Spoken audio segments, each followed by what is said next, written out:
जय शिव नंदन मुनि जन रंजन दुख भंजन तेरी उतारे आरती। जय गोरा के लाल उतारे आरती हो, गोरा के लाल उतारे आरती। जय गोरा के लाल उतारे आरती, जय गोरा के लाल उतारे आरती। जय शिव नंदन मुनि जन रंजन दुख भंजन तेरी उतारे आरती। जय गोरा के लाल उतारे आरती, जय गोरा के लाल उतारे आरती, जय गोरा के लाल उतारे आरती।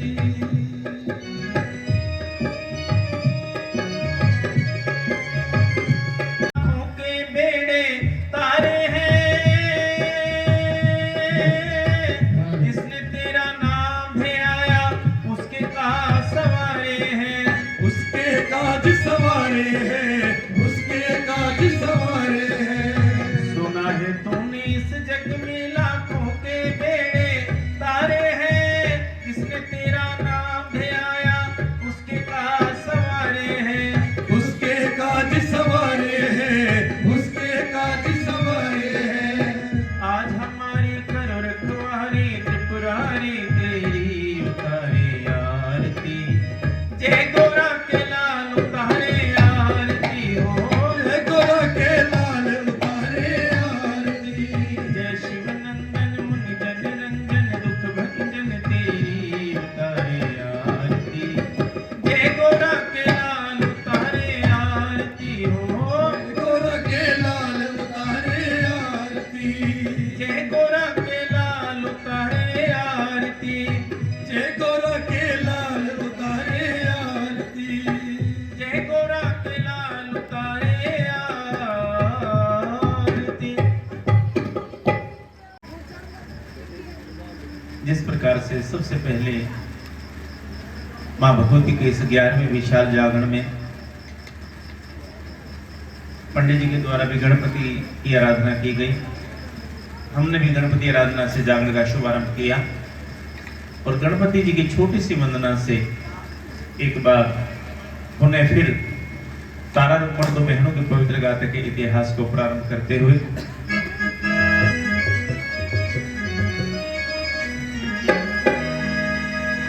आज इस कथा के माध्यम से मां के चरण में सबकी हाजिरी लगाते हुए हमारे मुख्य यजमान शक्ति की इस जोत को सबने माना है। ज्योतली है शक्ति की, इस ज्योत को सबने माना है। किसने माना किसने जाना, किसने माना किसने जाना। ये इतिहास पुराना है, ये इतिहास पुराना है, ये इतिहास पुराना है। ये इतिहास पुराना है। ज्योतनी है शक्ति की इस जोत को सबने माना है। ज्योतली है शक्ति की, इस ज्योत को सबने माना है।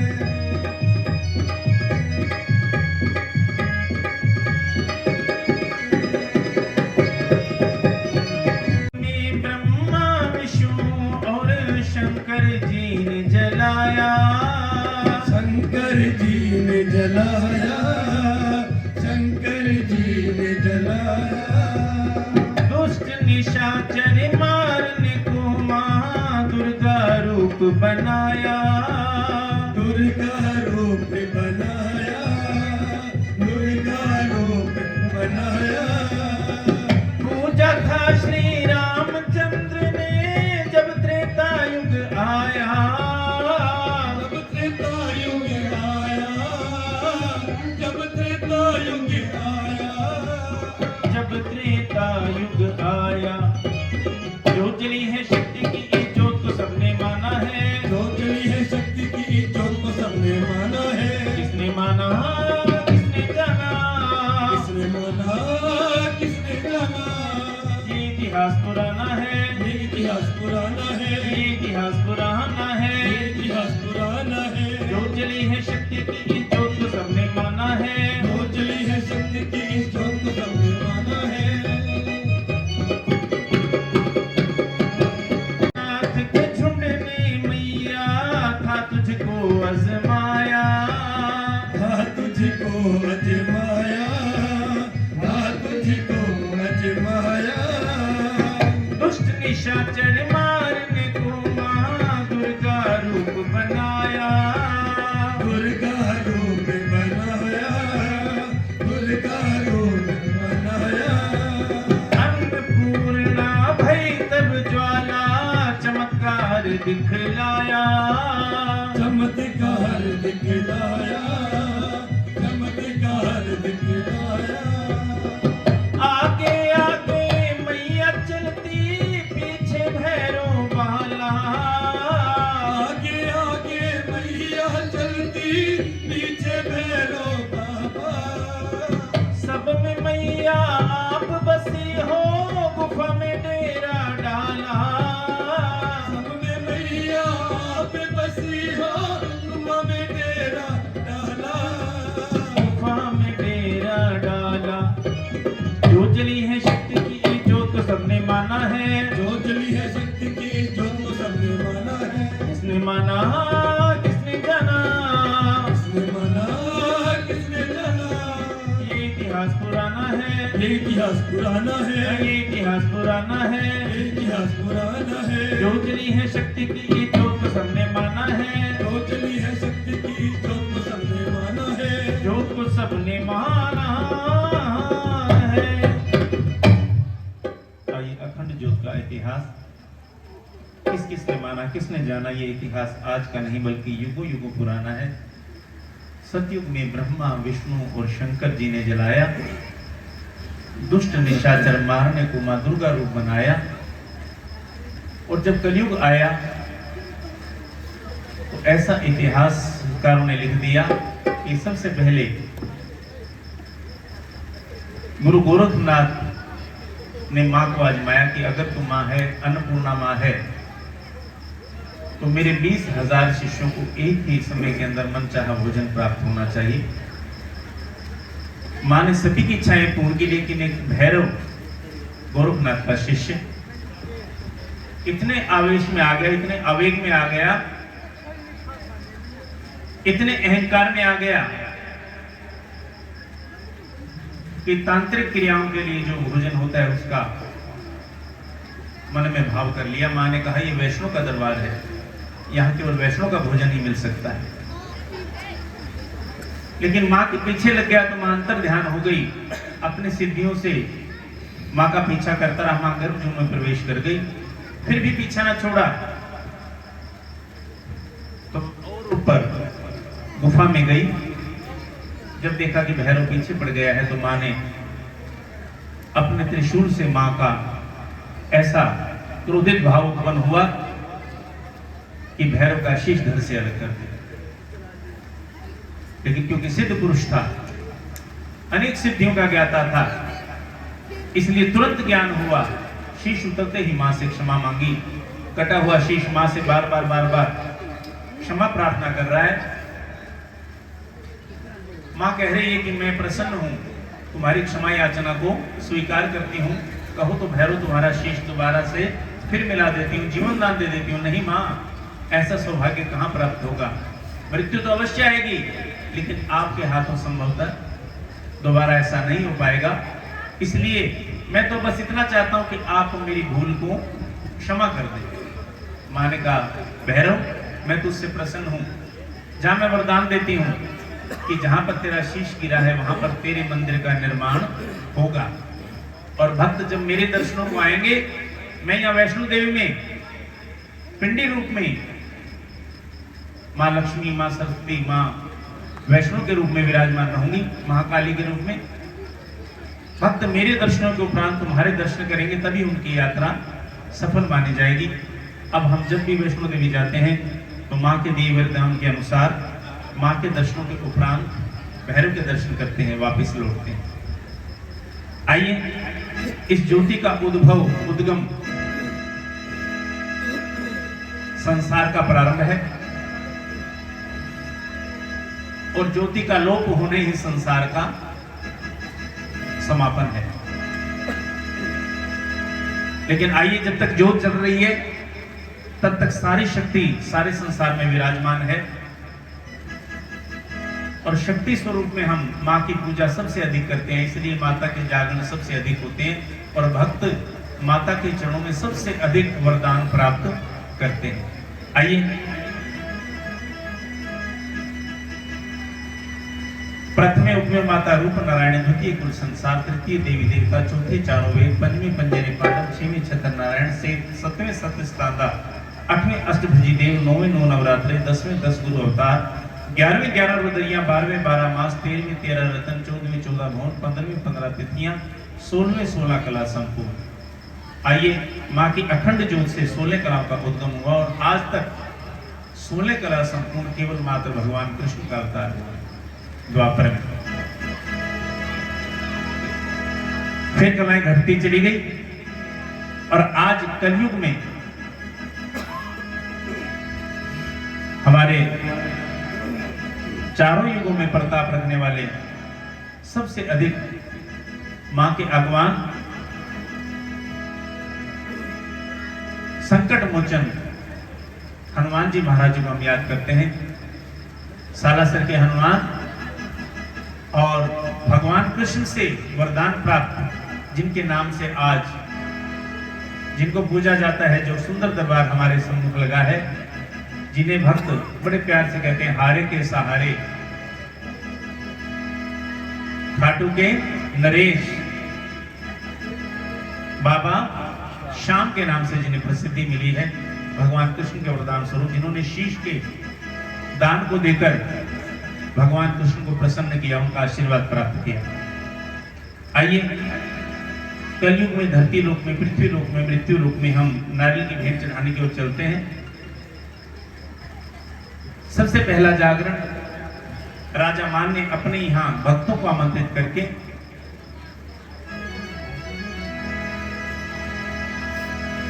प्रारंभ किया। जैसे आज श्री नवदुर्गा मित्र मंडल के द्वारा बरवाला में मां भगवती के इस पावन अनुष्ठान में मां को बुलाया गया है।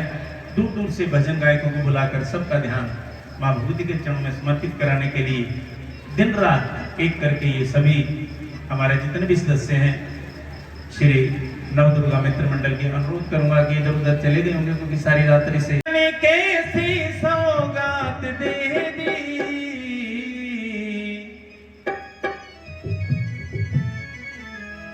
जागरण के लिए सारी रात दे दी, जागरण के लिए सारी रात दे दी,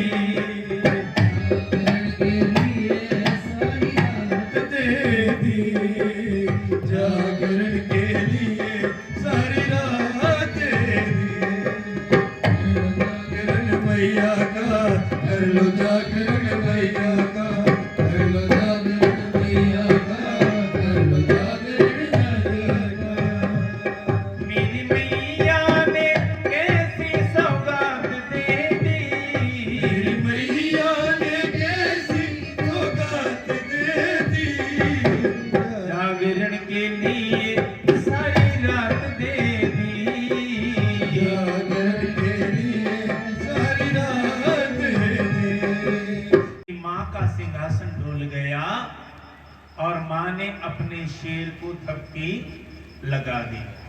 शेर ने कहा मां आधी रात के समय, हाँ आज मेरे भक्तों ने मेरे नाम की जोत जलाई है, पर ऐसे ही नहीं, जोत मां ज्वालपा से चलकर आई है, उसके साथ के साथ बनभोरी धाम से भी जैसे बता रहे थे मां की अखंड जोत को लाया गया है।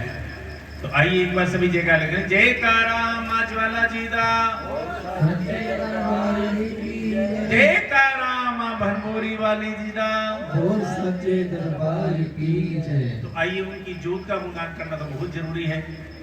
रात को थोड़ा समय आई, जय हो तेरी ज्वाला माई,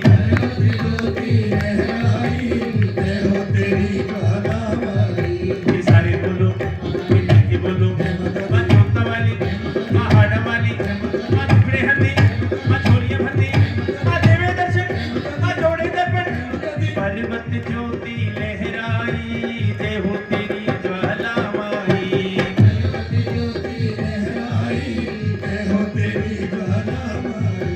तू गुल में गुलजारों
वो भी बोलो, ये नीचे वाले, ये कुर्सी वाले, ये आने वाले, ये जाने वाले, जो सुन रहे हैं, जो सुन रहे हैं, लहराई जय हो तेरी ज्वाला माही।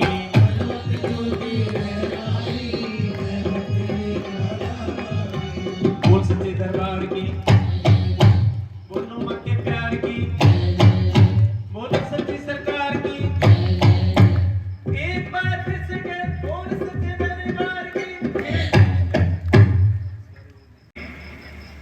शेर को थपकी लगाई।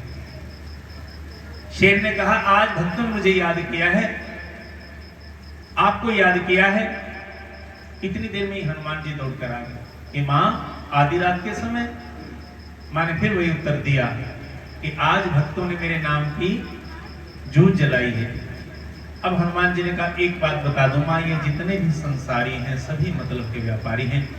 एक भी भक्त के अंदर ऐसा भाव दिखाई नहीं देता जिसके लिए आप आधी रात को चलकर भक्तों के सन्मुख जाएं। और मेरे से बड़ा भक्त और कौन है, और मैं आपके चरणों में हूं।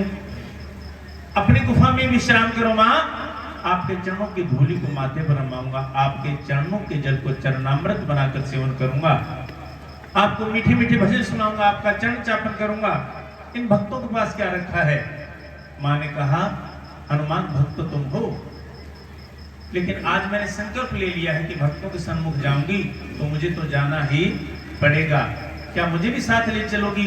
अब मां मन ही मन कह रही है कि हनुमान, पहले तो ऐसा विचार नहीं था, लेकिन अब जो तुम्हारे मन में घमंड आ गया है ना कि मेरे से बड़ा कोई भक्त नहीं, अब तो तुम्हें अपने साथ लेकर अवश्य ही चलूंगी। मां तैयार हो गई, हनुमान जी भी तैयार हो गए, और जहां आगवान बनकर हनुमान जी पहुंचे, मां की जूझ जल रही थी, भक्त मां का गुणगान कर रहे थे, मां की प्रतिमा को सजा रखा था, वहीं मां जाकर साकार रूप में विराजमान हो गई। बोलो, खुले खुले दर्शन देने वाली माता तेरी सदा ही जय। मां ने देखा भक्तों की संख्या बहुत ज्यादा है, अगर समय लगाया तो बहुत लग जाएगा। मां ने उतने ही रूप बनाए जितने भक्त थे। मां ने सभी को मनवांछित वरदान दिए और कहा कि एक और भक्त हैं पांडव जो नित्य प्रति मेरा ध्यान करते हैं, हनुमान जाओ और उन्हें संदेशा दो कि मां तुम्हारे महलों के नजदीक चलकर आ गई है। हनुमान जी पवन की तरह दौड़े और जाकर संदेशा दिया, लेकिन उनका दुर्भाग्य कहिए कि वो उस समय जुआ खेल रहे थे, द्यूत क्रीड़ा में व्यस्त थे। मां की बात को सुना, अनसुना कर दिया।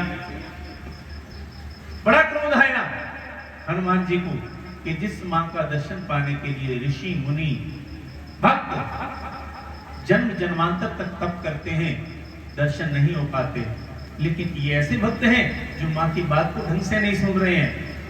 आकर मां को सारी बात बताई कि वो तो आपकी बात ही नहीं सुन रहे हैं। मां ने कहा, कोई बात नहीं हनुमान, क्रोध में नहीं आते, गुस्सा नहीं करते, नाराज नहीं होते, क्योंकि बच्चे गलतियां करते रहते हैं, लेकिन मां कभी भी रुष्ट नहीं होती। तुम एक बार फिर जाओ। हनुमान जी का मन तो नहीं था, लेकिन मां की बात को टाल ना सके। एक बार पुनः जाकर फिर मां का संदेशा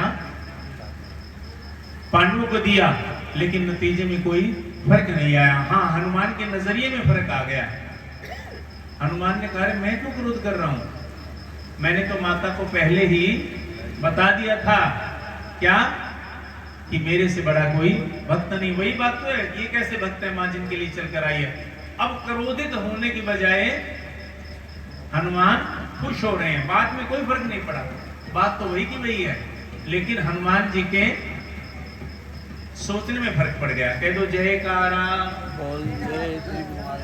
जयकारा तो वही है रात वाला। मां समझ गई हनुमान जी का घमंड और बढ़ गया है। मां ने उसमें थोड़ा सा और इजाफा कर दिया।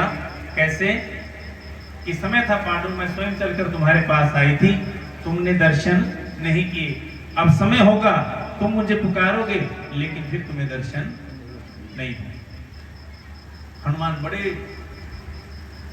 और घमंड में आ गए कि मेरे से बड़ा कोई भक्त नहीं, लेकिन तुरंत मां ने कहा, एक भक्त और है। अब हनुमान जी बड़े नाराज हो गए, अभी भी कसर है, अभी भी भक्तों के पास जाना है। हाँ हाँ, एक भक्त बस, लास्ट एंड फाइनल, उसके बाद हम सीधे गुफा में चलेंगे। हनुमान जी को बात माननी पड़ी और अब हनुमान जी हंस रहे हैं। चलो माता को पता तो चल गया कि मेरे से बड़ा कोई भक्त नहीं। माँ भी मुस्कुरा रही है, लेकिन दोनों की भावना अलग अलग है। माँ इसलिए मुस्कुरा रही कि हंस ले हनुमान, अगले प्लेटफार्म पर तेरा घमंड टूटने वाला है। हनुमान जी इसलिए मुस्कुरा रहे हैं कि पता चल गया ना मेरे से बड़ा कोई भक्त नहीं। इधर माँ ने अपनी योग माया फैला दी। ध्यानु का अकेला शेर दिखाई दे रहा है। ध्यानु जंगल के अंदर गाय चरा रहा है। जैसे ही शेर को देखा डर के आंखें बंद कर ली। माँ आज मेरी और मेरी गऊ की रक्षा कौन करेगा? ऐसा तो कभी नहीं हुआ। अब माँ सम्मुख आकर खड़ी होगी, लेकिन ध्यानु आंखें बंद किए हुए है। हनुमान जी कह रहे वाह माँ यही भक्त है। एक वो भक्त थे जो आपकी बात नहीं सुन रहे थे, एक ये भक्त है जिसने आंखें ही बंद कर ली हैं। माँ ने कहा ऐसा नहीं है जैसा तुम सोच रहे हो। हमने ध्यानु को अकेला शेर दिखाया था, ध्यानु डर गया है। डरे हुए आदमी का आसरा होता है। माँ ने जो ही ध्यानु के मन में झांका, ध्यानु मन ही मन माँ को स्मरण किए जा रहा है। माँ ने कहा अरे पगले, मैं तो तेरे सामने खड़ी हूँ। जैसे उसके मन को झकझोरा, माँ को देखा चरणों में गिर गया। माँ मैं तो पहले ही बहुत पापों से भरा हुआ हूँ, आज एक और भार, एक और पाप मेरे सर पर चढ़ गया। हनुमान हैरान हो रही है, हो क्या रहा है? अरे माँ के दर्शन होना तो बहुत बड़े सौभाग्य की बात है, और तुम इसे पाप समझ रहे हो? नहीं हनुमान जी, माँ का दर्शन होना मुकद्दर की बात, लेकिन मेरे लिए चलकर आना ये तो मेरे सर पर भार चढ़ गया। माँ ने मुझे संकेत किया होता, मैं नंगे पैर माँ के चरणों की ओर दौड़ कर जाता, लेकिन आज माँ को मेरे लिए आना पड़ा। इससे बड़ा मेरे लिए और भार नहीं हो सकता। माँ बार बार समझा रही है, अरे भक्त भगवान के पास जाए, भगवान भक्त के पास जाए, कोई भेद नहीं होता। लेकिन हनुमान जी के सामने देख रहे हैं, ध्यानु की रट लगाए हुए है कि मेरे सर पर भार चढ़ गया।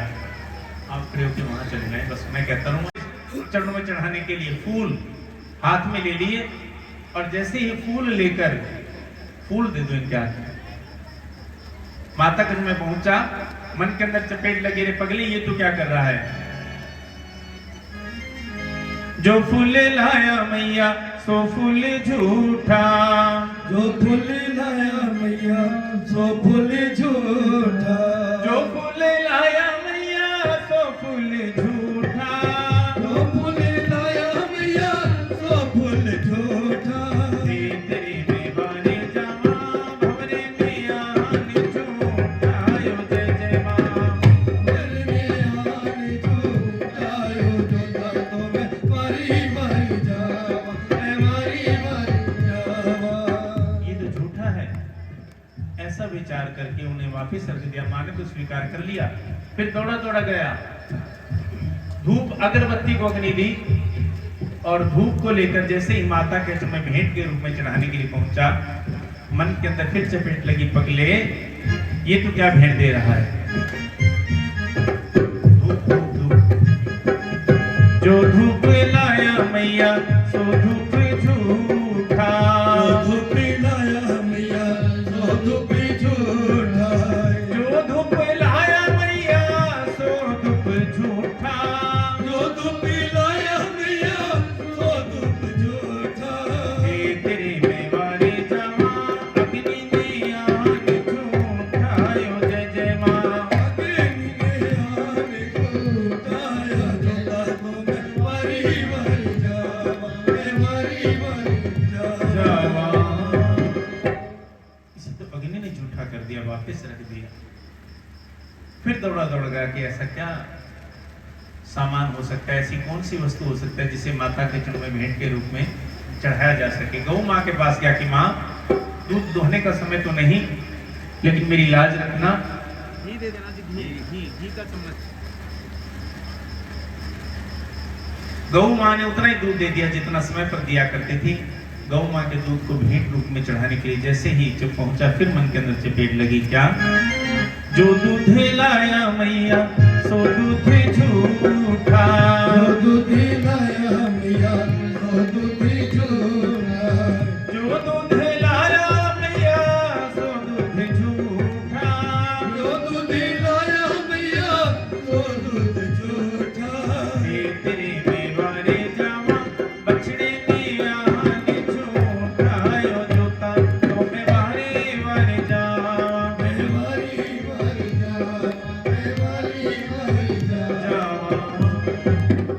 ये तो बच्चे का झूठ है, फिर वापिस रख दिया। हनुमान जी कहेंगे माँ ये कैसा भक्त है, ये भी ठीक नहीं है, ये भी ठीक नहीं है, कुछ नहीं देने वाला। चलो चलने का नाम लिया, ध्यान की आंखों में आंसू हो गए। माँ जीती जी आपके मांगने पर आपको एक भेंट ना दे सका, याद किया जब से जन्म लिया है तब से जय मां पुकार रहा हूँ, हो सकता है मेरा कंठ माँ के चरणों में चढ़ाने की योग्य हो गया हो कि माँ भेंट तो तैयार है, लेकिन मेरी एक शर्त है कि कुछ पाने के लिए कुछ होना पड़ता है, कुछ लेने के लिए पहले कुछ, दामाद बनाने के लिए बेटी का दान करना पड़ता है। तो माँ आपको भी एक बार अपने हाथ की तलवार मुझे देनी होगी, तभी मैं आपको भेंट दे पाऊंगा। हनुमान जी कह लगे माँ मुझे तो पहले ही पागल लग रहा है, ऊपर से तलवार मांग रहा है, मुझे तो घबराहट हो रही है। हनुमान जी जो बल के धाम है, देखो कैसे छोटे से बच्चे की तरह माँ के पीछे छिप गई। बोली पवन सुत हनुमान की जय, बोली महावीर बजरंग बली की जय। आइए 2 मिनट के लिए नाम ले ले हनुमान जी का, क्योंकि बल के धाम है, अष्ट सिद्धि नव निधि के दाता है। कैसे?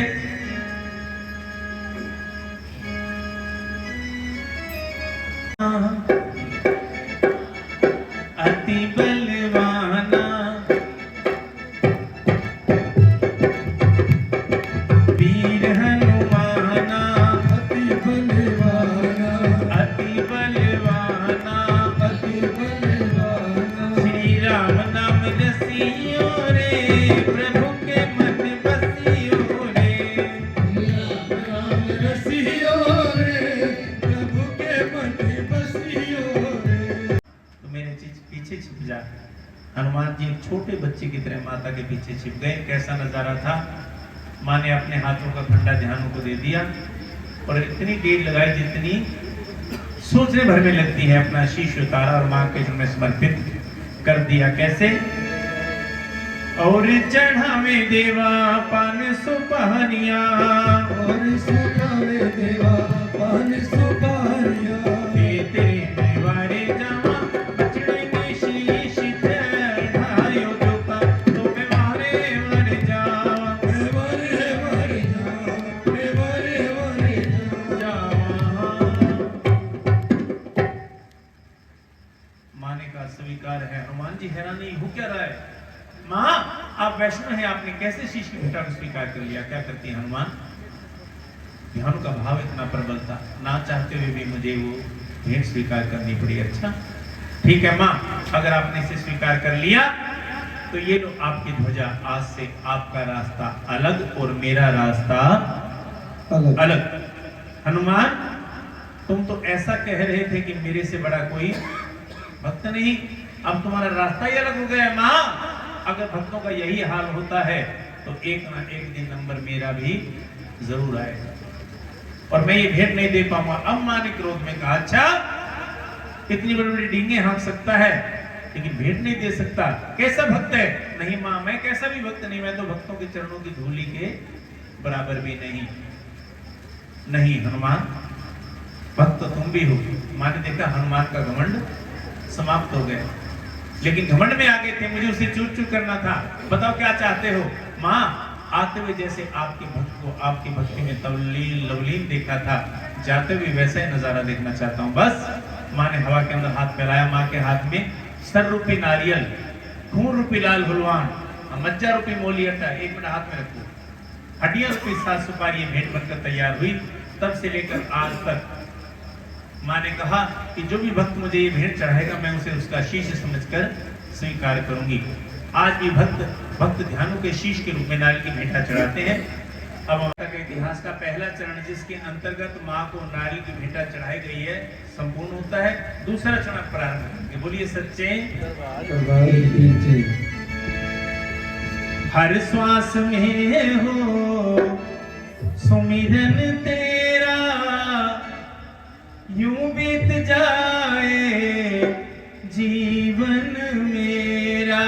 हर सांस में हो सिमरन तेरा, यूं बीत जाए जीवन मेरा। हर सांस में हो सुमिरन तेरा,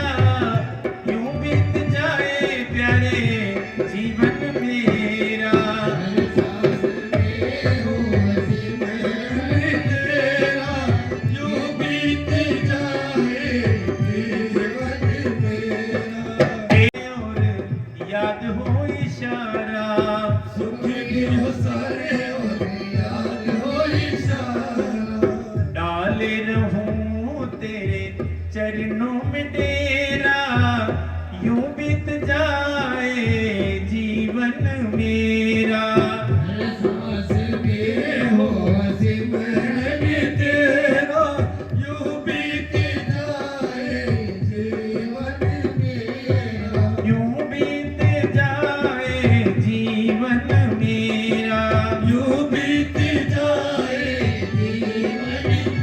प्यारे यूं बीत जाए जीवन मेरा। पे अम्बे माँ हम मिलकर आए हैं। द्वार पे अम्बे माँ हम मिलकर आए हैं। हो तेरे द्वार पे अम्बे माँ हम मिलकर आए हैं। आए हैं तेरे द्वार पे अम्बे माँ हम मिलकर आए हैं। कृपा की नजर कर दो। की नजर कर दो।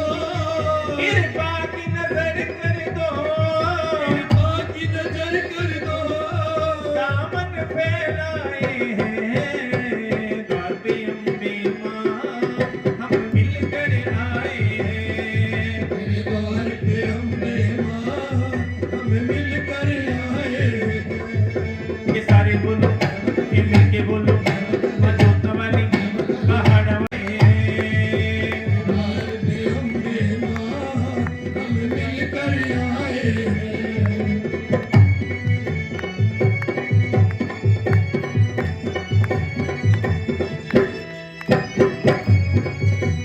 भी चढ़ाई है।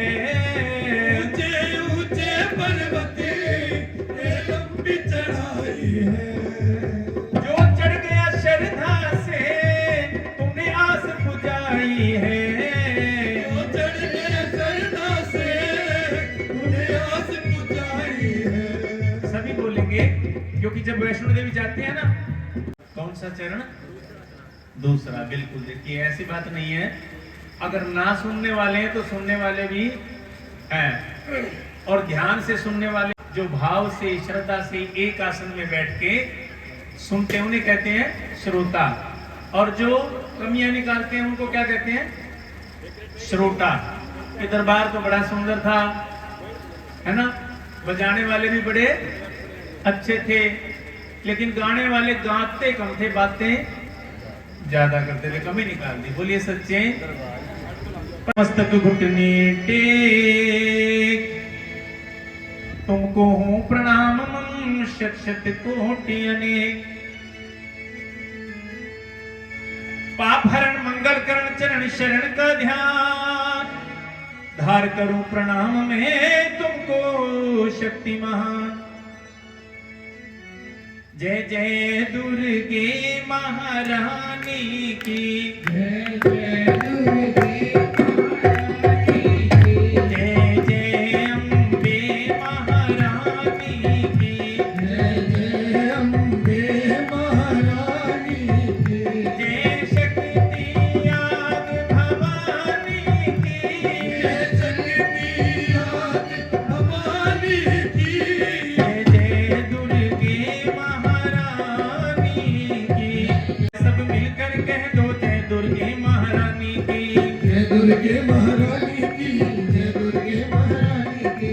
जय जयकार करो मैया की, आओ शरण भवानी की। एक बार फिर मिलकर कह दो जय दुर्गे महारानी की। जय दुर्गे महारानी की। जय दुर्गे। की कथा सुने माँ आशा पूर्ण करती है। जो तारा की कथा सुने माँ आशा पूर्ण करती है। हर जगराते में तारा की होनी कथा जरूरी है। होनी कथा जरूरी है। होनी कथा जरूरी है। हर जगराते में तारा की कथा क्यों जरूरी है? माता ने खुद कहा था कि मैं कलयुग में फिर आऊंगी। कलयुग में फिर आऊंगी। कलयुग में फिर आऊंगी। जहाँ कथा तारा की होगी वहीं मैं बैठी पाऊंगी। वही न बैठी पाऊंगी। वही न बैठी पाऊंगी। आएगा जब कलयुग और जो जगराता करवाएगा। जगराता करवाएगा। जगराता करवाएगा। तारा की अगर कथा न होगी तो निष्फल हो जाएगा। तो निष्फल हो जाएगा। तो निष्फल हो जाएगा। जो जन जगराते में आकर कथा में ध्यान लगाएगा, मनोकामना होंगी पूर्ण, मुँह मांगा फल पाएगा। जय जय दुर्गे महारानी की,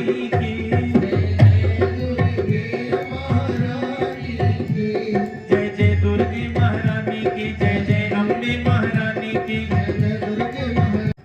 सारे करके ध्यान सुनो, माता की लीला न्यारी है, जो करती कल्याण सुनो। दक्ष नाम के एक थे राजा, पृथ्वी पे जाने जाते थे। एक साल में घर जगराता 2-2 बार कराते थे। बहुत बड़े थे ज्ञानी ध्यानी, दान पुण्य भी करते थे, और जो भी दर पर अलख जगाए उसकी झोली भरते थे। पर एक कष्ट था जीवन में, जिससे थे वो अकुलाए, अपने बूढ़ेपन तक घर में वो संतान नहीं पाए। एक दिन बोले पंडित से, क्या इसकी कोई युक्ति है? पंडित बोले, राजा बस एक मां की सच्ची भक्ति है। राजा ने पंडितों को, ज्योतिषियों को, भक्तों को बुला लिया और आज अपने दुख का समाधान पूछा। सभी ने एक स्वर में कहा कि महाराज, आप मां के परम भक्त हैं, लेकिन मां की महिमा से अनजान हैं। सभी ने कहा कि तुम्हें रहमतों के खजाने मिलेंगे, जरा अपनी झोली फैलाकर तो देखो, जरा मां के दर पर आकर तो देखो, क्यों आकर तो देखो, जरा मां के दर पे आकर तो देखो, आकर तो देखो, जरा मां के दर पे आकर तो देखो। तुम्हें रहमतों के खजाने मिलेंगे, तुम्हें रहमतों के खजाने मिलेंगे, तुम्हें रहमतों के खजाने मिलेंगे। मिलाकर तो देखो। राजा के मन में विश्वास हो गया। राजा ने अपने राशि वस्त्रों को त्यागा, मुकुट को उतारा, रानी को भी अपने साथ लिया। साधारण वेशभूषा में माता के सामने पहुंचे और मां से अनुनय विनय करते हुए मां से प्रार्थना की कि मां, अब तक तो व्यर्थ में गुणगान करता रहा, आपकी महिमा को समझ ना पाया। आज आपके चरणों का दास बनकर आपके पास आया हूं और विश्वास लेकर आया हूं कि अपनी खाली झोली भराकर ही जाऊंगा। जैसे वो भजन आपने सुना है ना कि तेरे दर पे आया हूं, कुछ करके जाऊंगा, या झोली भर के जाऊंगा, या फिर मर के ही जाऊंगा। बोलो सच्चे। इतना विश्वास हो गया, इतनी भावना प्रबल हो गई, राजा और रानी ने मां के सामने गुणगान किया कि दिलों गम का हूं सताया, तेरे द्वार चल के आया। मेरी शेरा वाली मैया, तुझे दुखड़ा है सुनाया सुनाया। दिलों गम का हूं सताया, तेरे द्वार चल के आया।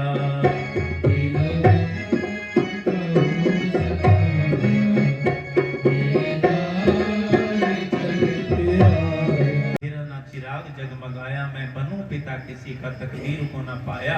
हंसकर गई जवानी, अब तो बुढ़ापा आया। इतनी अनुनय विनय प्रार्थना की कि राजा रानी दोनों को निद्रा ने घेर लिया। लेकिन फिर भी क्या, अब कह रहे थे ना सोता, देखिए सोने के बाद भी होकर के प्रसन्न मां स्वप्न में आ जाती है। तेरे घर दो कन्या होंगी ऐसा वचन सुनाती है। जब तक चांद सितारे चमके तेरा वंश चमकाएंगी। रूप मन गुणती वो बनकर जग में नाम कमाएंगी। कि वंश तेरा चमकेगा, राजा माता शक्ति बनाती है।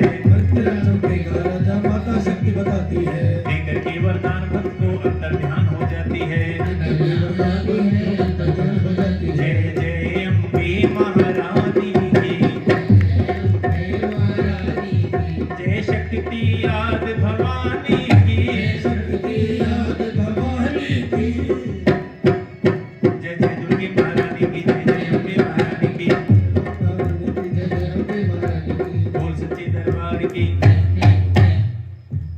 आने के बाद भी मां ने स्वप्न के अंदर आकर वरदान दे दिया। राजा रानी दोनों उठे और एक दूसरे को अपने अपने स्वप्न की बात कहने लगे।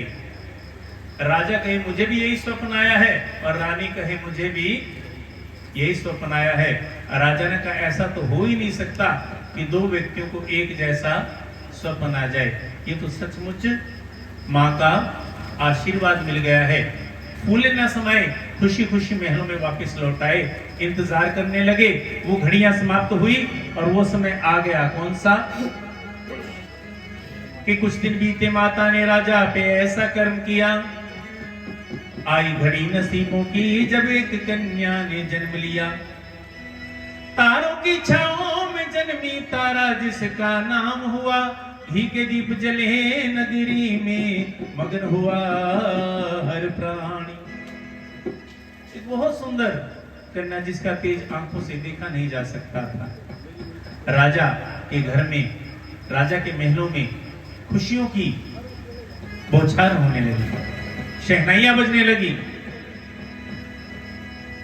पूरी नगरी को घी के दीप से जलाकर खुशियां मनाई गई, क्योंकि वरदान दो कन्याओं का था। इसलिए आइए आज फिर राजा के यहां खुशियों का अंबार लगाए। कैसे?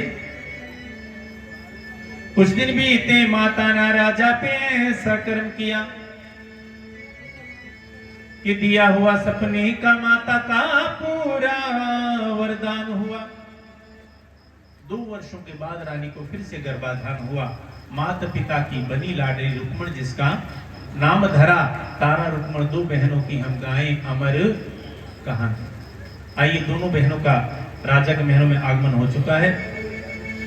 कथा में 6:30 से पहले समाप्त कर दूं। माए सावर दो, भक्तों को पाए सावर दो, दया की एक नजर मां कर दो, दया की एक नजर मां कर दो। सबको आसरा तेरा भवानी, पार करो मेरा बेड़ा।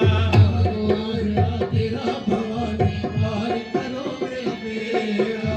पार करो मेरा बेड़ा भवानी, पार करो मेरा बेड़ा। पार करो मेरा बेड़ा भवानी, पार करो मेरा बेड़ा। जग जननी तेरी ज्योत जलाई, जग जननी तेरी ज्योत जलाई, एक दीदार की आस लगाई। एक दीदार की आस लगाई। हृदय करो बसेरा भवानी, पार करो मेरा बेड़ा। करो बसेरा भवानी, पार करो मेरा बेड़ा। माँ पार करो मेरा बेड़ा भवानी, पार करो मेरा बेड़ा। पार करो मेरा बेड़ा भवानी, पार करो। लाने बाजार भेज दिया। चकाचौंध से भ्रमित हो गई। एक जगह मांस का प्रसाद वितरित हो रहा था, ना चाहते हुए भी उसका मन चलायमान हो गया। ग्रहण करके अपने व्रत को खंडित कर दिया। आंखों में आंसू लेकर पहुंची तो बहन क्रोध में आ गई और श्राप दे दिया कि बहन आज तुझे श्राप देती हूं कि तेरा जन्म अछूतों के यहां होगा। फिर भी क्रोध शांत ना हुआ और श्राप दे दिया कि तू छिपकली योनि में जाएगी। जीवन भर छोटे छोटे मच्छरों को खाती दौड़ेगी, हत्यारी बनेगी, लेकिन नाश तुझे फिर भी नसीब नहीं होगा। आज वो समय आ गया कि दोनों बहनों ने अपने अपने प्राणों का परित्याग कर दिया। लेकिन बड़ी बहन के पश्चाताप के कारण, प्रायश्चित के कारण, बड़ी बहन ने श्राप की जगह वरदान भी दे दिया कि अगर तू माता के चरणों में पांडवों के यहाँ जगराते में पहुंच जाएगी तो तेरी छिपकली योनि से मुक्ति हो जाएगी, फिर से तुझे मानव का शरीर मिलेगा। बड़ी बहन को पुनः राजा के घर में जन्म मिला और छोटी बहन श्रापवश छिपकली बनकर भटक रही है, इंतजार कर रही है कब वो समय आएगा जब पांडव मां का यज्ञ रचाएंगे और हमारे यहां मां भगवती के चरण में पहुंचकर माँ का आशीर्वाद प्राप्त करेंगे। आइए हमारे भैया दीपक जी नागपाल और उनके अपने जागरण कराया, माँ का भवन बनाया, माँ के आदेश से ही तिकोना भी बना, माँ के आदेश से ही मूर्त पर पांडवों का लिखा हुआ मिला नाम, और माँ के आदेश से ही जम्मू शहर की ईंटें, कटड़े शहर का गारा, दक्षिण दिशा के चावल लाकर सारे कार्यक्रम को प्रारंभ कर दिया। रात रात में भवन बनना था, लेकिन सुबह से श्राप मिल सकता था। भीम ने अपने श्राप को टालने के लिए, सबको बचाने के लिए माँ का भवन तिकोना बना दिया और उस माई को श्राप दे दिया जिसने बिलोनी आधी रात को चला दी थी कि अब तेरी दही में से कभी भी मक्खन नहीं निकलेगा। तब से लेकर आज तक ऊंटनी के दूध में से कभी मक्खन नहीं निकल पाया। आइएगा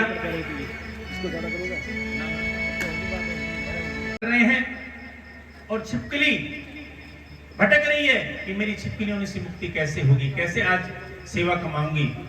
इधर दुर्वासा ऋषि को पांडव बुलाना भूल गए। दुर्वासा क्रोधी स्वभाव के ऋषि हैं कि पांडवों ने मुझे नहीं बुलाया, मेरा अपमान किया है, बदला लूंगा, पांडु का जागा होने नहीं दूंगा।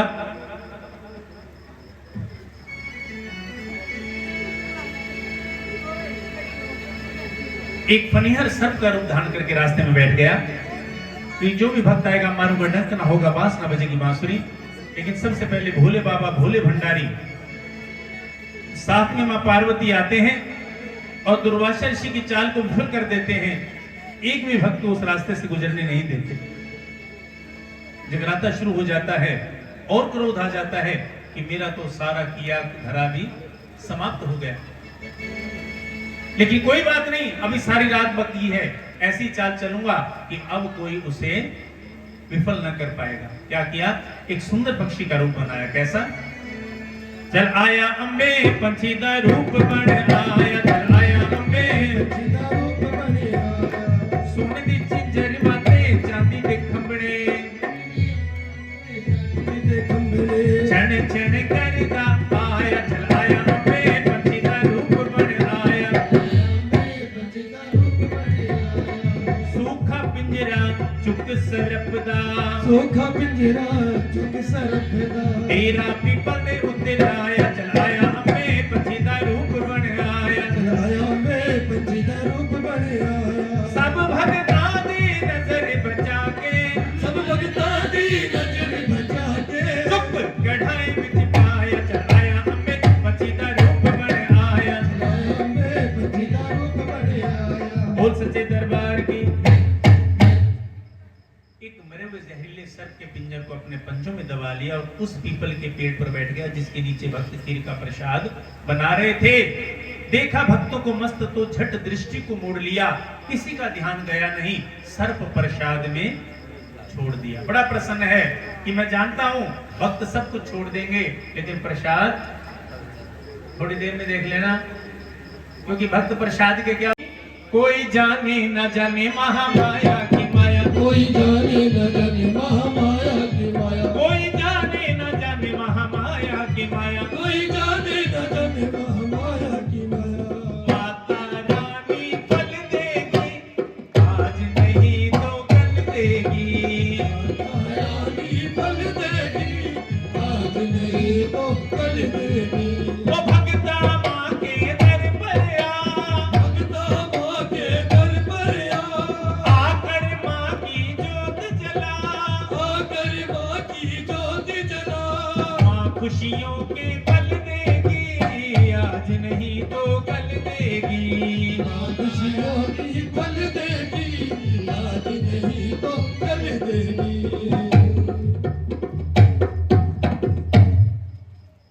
देखा भक्तों को मस्त तो झट दृष्टि को मोड़ लिया, किसी का ध्यान गया नहीं, सर्प प्रसाद में छोड़ दिया।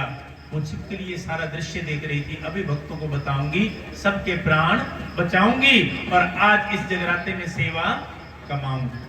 लेकिन याद आया कि मूर्ख तो बोल ही नहीं सकती, कैसे बताएगी? छोटा सा जीव है, प्रसाद को गिरा नहीं सकती, कैसे भक्तों के प्राण बचाएगी? लेकिन उसे भी रास्ता मिल ही गया कि छिपकली तेरे अंदर बड़ी जहर है, अगर तू आज भक्तों के सामने जाकर प्रसाद में गिर जाएगी तो भक्त तुझे देख लेंगे, प्रसाद को हाथ भी नहीं लगाएंगे, तेरी जान तो जाएगी। लेकिन सबके प्राण बच जाएंगे। संकल्प ले लिया, चौखट से चिपक गई। जैसे ही भक्त प्रसाद को लेकर गुजरने लगे, छिपकली ने अपने पंजे छोड़ दिए। कि खच की जब आवाज सुनी, भक्तों का ध्यान उधर आया। देखी प्रसाद में गिरी छिपकली, मन भी क्रोध से भर आया। सब भक्तों ने मिल करके गंदी उसे बताया है, अछूत घराने जन्मेगी तू, ऐसा वचन सुनाया है। पिछला श्राप छूटा नहीं, अगला और मिल गया। आज भक्तों ने कहा कि ये तो बहुत अनर्थ हो गया, इस प्रसाद को किसी गड्ढे में दबा दे ताकि कोई जीव जंतु भी इसको ना खा ले। जैसे ही प्रसाद को ले जाकर गड्ढे में दबाया, नीचे मरा हुआ जहरीला सर्प देखा, आंखों में आंसू आ गए। अरे ये छिपकली तो कोई देवी थी, इसके अंदर तो पहले से मरा हुआ जहरीला सर्प था। अगर वो आज अपने प्राण न देती तो हम सबके प्राण फेरू उड़ जाते, लेकिन श्राप दे दिया। हम मां से प्रार्थना कर रहे हैं, मां जिसने हमारे प्राण बचाए उसको तो वरदान मिलना चाहिए। इसका जन्म तो किसी राजा के घर में होना चाहिए, कुछ कुल में होना चाहिए, भक्त कुल में होना चाहिए, संत कुल में होना चाहिए। माने का भक्तों की दोनों बातों का मान रहेगा। इसका जन्म तो राजकुल में होगा, 500 रुपए, लेकिन क्योंकि पहले बहन के मुख से भी निकल चुका है, इसलिए इसका पालन अछूतों के यहाँ होगा। कहाँ जन्म लिया? राजेश पश घर कन्या जन्मी करने मंगलवार। राजेश पश घर कन्या जन्मी करने मंगलवार। सटके पंडिता पूछना करता, सटके पंडिता पूछना करता, कन्या कैसी आई? कन्या कैसी आई? भाई ये कन्या नहीं अग्नि पलीता, कन्या नहीं अग्नि पलीता, सिर पे भांबड़ताई, सिर पे भांबड़ताई। इस कन्या को मार दियो, इस कन्या को मार दियो, नदियों देव बहाई, या नदियों देव बहाई। राजेश पर्श घर कन्या जन्मी करने मंगलवार। राजेश पर्श घर कन्या करने मंगलवार। हाँ करने मंगलवार। राजा ने कहा इसका क्या किया जाए? पंडितों ने कहा या तो मरवा दो, नहीं कन्या मारना बड़ा पाप है, या सोने के संदूक में डालकर नदी में बहा दो। राजा ने ऐसा किया, सोने के संदूक में डाला और कन्या को बहा दिया। बक्सा बहता बहता एक किनारे पहुंचा। एक नगरी के किनारे एक ब्राह्मण स्नान कर रहा था, ध्यान सोने की ओर गया, अपने ध्यान को भूल गया, निकालने के लिए दौड़ा, याद आया तैरना नहीं आता, वापस कदमों को खींच लिया। सहायता के लिए चारों ओर दृष्टि को दौड़ाया, एक भील नजर आता है, आवाज लगा, अपने पास बुलाता है। समझौता हो जाता है कि सोने का संदूक तो ब्राह्मण लेकर जाएगा, इसके अंदर अगर कुछ निकला तो उस पर भील का अधिकार होगा। दोनों ने संदूक को निकालकर खोलना शुरू किया तो क्या नजारा था कि खोल के जब देखा बक्से को एक कन्या हंसती थी। खोल के जब देखा बक्से को एक कन्या हंसती थी। एक अजब तमाशा देख भील की आंखें उसको तकती थी। आंखें उसको तकती थी, आंखें उसको तकती थी। अरे भील के घर संतान नहीं थी, ममता ने घर पाया है। भील ने घर पाया है, ममता ने घर पाया है। भाग्य पे अपनी खुशी मनाता कैसा मेल मिलाया है।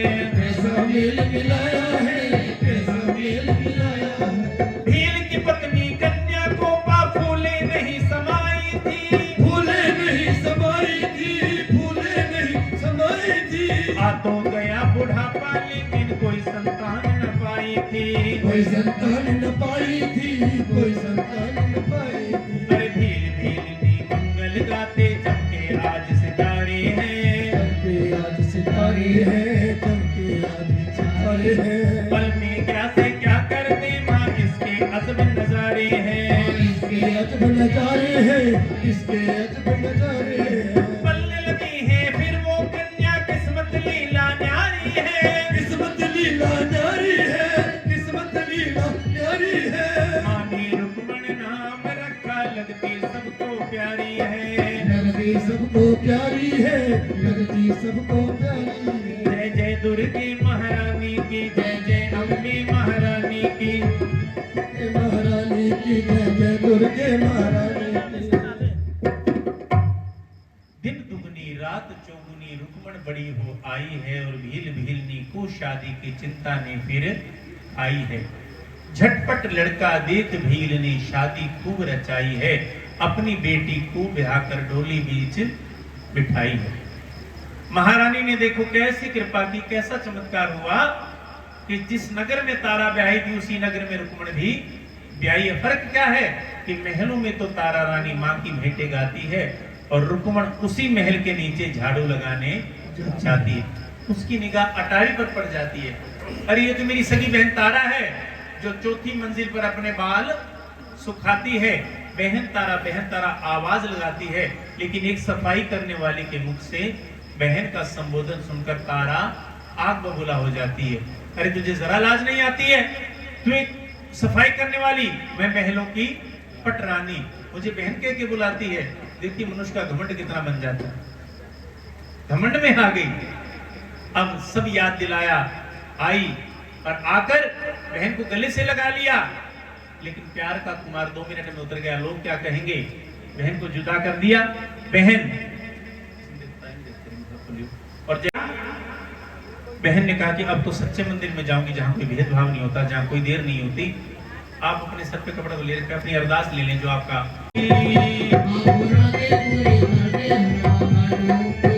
तेरे आके ज्योति जला के तुझे बनाऊंगी, मामूरतें पूरी कर दे हलवा बांटूंगी, मामूरतें पूरी कर दे हलवा बांटूंगी।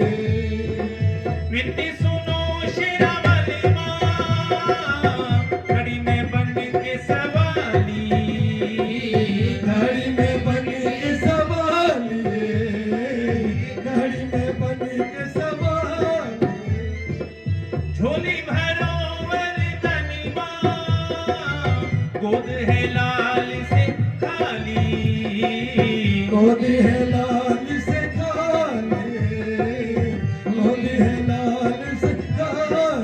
कृपा करो माँ झोली भरो माँ, कृपा करो माँ झोली भरो। जागा कराऊंगी भक्तों को बुलाऊंगी, माँ मुरादें पूरी।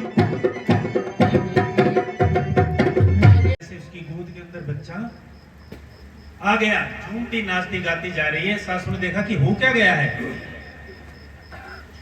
जब पता चला कि मेरी बहू ने मेरे पोते के लिए मन्नत मानी है, देखिए कहां आदमी का स्वार्थ है। मेरी बहू ने मेरे पोते के लिए मन्नत मानी है, इससे बड़ी खुशी की बात मेरे लिए और हो सकती नहीं। जगराता करवाने के ठाने कोई आने को तैयार नहीं। आखिर बहन ने निमंत्रण स्वीकार कर लिया। राजा को पता चला, अरे तेरी रानी भील के घर में जाएगी, धर्म कर्म सब नष्ट होगा, प्रजा हंसी उड़ाएगी। राजा ने ऐसा विचार करके हर प्रयास किया, लेकिन सब प्रयास विफल हो गए।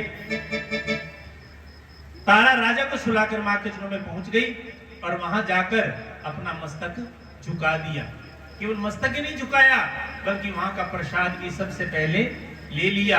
प्रसादी ले लिया, उसे ग्रहण भी कर लिया। राजा पीछे पहुंच गया, सारे कौतुक देखता हुआ, इसने तो मेरा धर्म ही भ्रष्ट कर दिया। जैसे ही बाहर निकली, खबरदार तारा, अगर एक कदम भी आगे बढ़ाया तेरा सर धड़ से अलग कर दूंगा। बता तेरी गोद में प्रसाद क्या? बुला लो इनको। फटाफट तारा ने प्रसाद ग्रहण किया।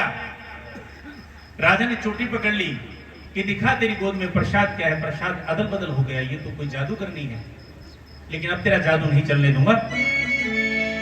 कि राजा बोला, रात को यहाँ आने का कारण बता, हीरे की झांझर तो किसको देकर आई है बता, वरना तेरे टुकड़े करके दूंगा सागर में बहा। तारा हक्की बक्की रह गई, सुन राजा की वाणी। अरे तारा, तो कोई जादूगरनी है? ठीक है, आज तेरा जादू देखकर रहूंगा। राजा को बार बार समझाया गया कि मां का पंथ जानना कोई सरल नहीं है महाराज। आप मां की भक्ति कर लो, उसी में ही शक्ति है। लेकिन राजा कहां मानने वाला था। संकल्प ले लिया, जैसा कहूंगी वैसा मैं करूंगा, लेकिन मां का पंथ जानकर ही रहूंगा। ठीक है महाराज, अभी भी सोच लो, कहीं आप वचन से पीछे तो नहीं हट जाएंगे। रघुकुल रीत सदा चली आई, प्राण जाए पर वचन न जाए। राम सिया राम जय जय राम। सिया राम जय जय राम। राजा ने वचन में बंधकर अपने घोड़े की बलि दे दी, बेटे की बलि दे दी। तारा ने दोनों के टुकड़ों को वटोई में डालकर चूल्हे पर चढ़ा दिया। खबरदार तारा, अगर आग ना जली स्वयं तो तुम्हें भी फूंक दूंगा। तारा ने मां ज्वाला को याद किया, बात कर रहे थे ना ज्वाला जी की, कि मां अब तो आपको इलाज बचानी पड़ेगी, नहीं तो कुछ नहीं बचेगा। और मां को याद किया, कैसे? जागो ज्वाला मैया जागो, जागो ज्वाला मैया जागो, जोत वाली जागो, जोत वाली जागो, पहाड़ वाली जागो, पहाड़ वाली जागो, समुद्र वाली जागो। जागो जागो ज्वाला मैया जागो, जागो जागो जागो जागो जागो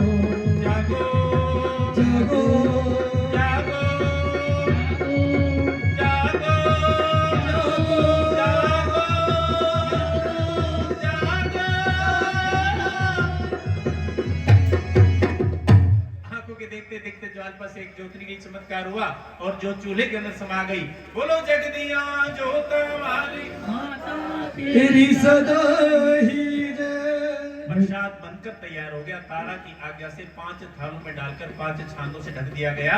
महाराज पहला थाल उठाकर अस्तबल में पहुंचे, जाकर क्या देखा? घोड़ा जिंदा था, आंखें मसली, सपना तो नहीं देख रहा, नीचे खून के टपके भी नहीं थे। जैसे ही कपड़े को हटाया तो घोड़े का सबसे प्रिय भोजन, जिसे घोड़ा बड़े चाव से खाता है, क्या जी? छोले चने का प्रसाद बन गया। तब से लेकर आज तक हर जगराते में हम घोड़े की याद में छोले का प्रसाद बनाते घोड़े की याद में है, खिलाते घोड़े को नहीं है। बार बार राजा ने समझाया, पूछा तो पता चला कि माँ की गोद में झूल कर आया। राजा के नैन कटोरे भराए, कुछ नहीं कहा, बेटे को लेकर थाल को लेकर माँ के चरणों में आकर बैठ गए। अब देखा कि महाराज को ज्ञान हो चुका है। तारा ने माँ का आह्वान किया। माँ शेर पर सवार, घुंघरों की झनकार, महलों में आई, सभी को दिए दीदार। बोलो खुले खुले दर्शन देने वाली तेरी सदा ही जय। आज माँ ने आते ही प्रसाद को उठाया तो जैसे ही कपड़ा हटाया तो हलवे का प्रसाद था। सबसे पहले माँ ने स्वयं भोग लगाया, फिर राजा रानी उसके बेटे को भी प्रसाद दिया और कन्याओं को भोग लगाकर हम सबको भी प्रसाद अवश्य ही मिलेगा। माँ ने शिक्षा रूपी 2 शब्द कहे कि राजन, जिस घर में पति और पत्नी का प्यार है वो घर संसार का स्वर्ग है, और जहाँ पति पत्नी का आपस में बिगाड़ है तो वहां स्वर्ग की अपेक्षा रखना ही मूर्खता है। तो आइए, जहां मेरी ज्योत जलाई जाती है वो स्वर्ग से भी सुंदर बन जाता है। तो इस शिक्षा को हम अपने पल्ले बांधें और अपने घर को स्वर्ग बनाएं, स्वर्ग से भी सुंदर बनाएं। इसी के साथ कथा तारा रूपण की समाप्त होती है। कोई गलती रह गई हो तो आपसे माँ से